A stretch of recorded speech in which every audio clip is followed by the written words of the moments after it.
আসসালামু আলাইকুম, সবাই কেমন আছেন?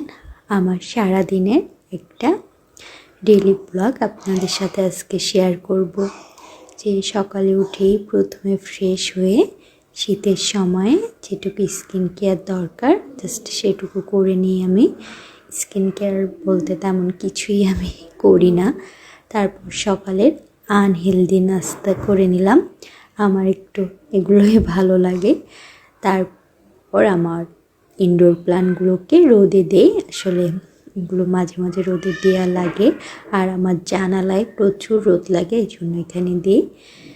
ফার্নিচারগুলো মোছামুছি করে নেই, এগুলো রেগুলার করা লাগে, এত ধুলা প্রতিদিনই মোছামুছি করা হয়। দুপুরে শাওয়ার নিয়ে এই যে চুল শুকানোর জন্য রেডি আমি এখন। হেয়ার ড্রায়ারটা কার কার শীতের সময় লাগছে বলুন তো? দুপুরের খাওয়া দাওয়া শেষ করে এবার গাছগুলোকে আবার সব জায়গায় জায়গায় এনে সাজিয়ে নিই, যেখানে যেটা ছিল সেগুলো করে আমি রাতের রান্নাটা করে নিই। তারপর একটু সন্ধ্যার আগে বিকালের দিকে বাইরে একটু হাঁটাহাঁটি করতে যাই। তারপর সন্ধ্যা এই যে ভাজা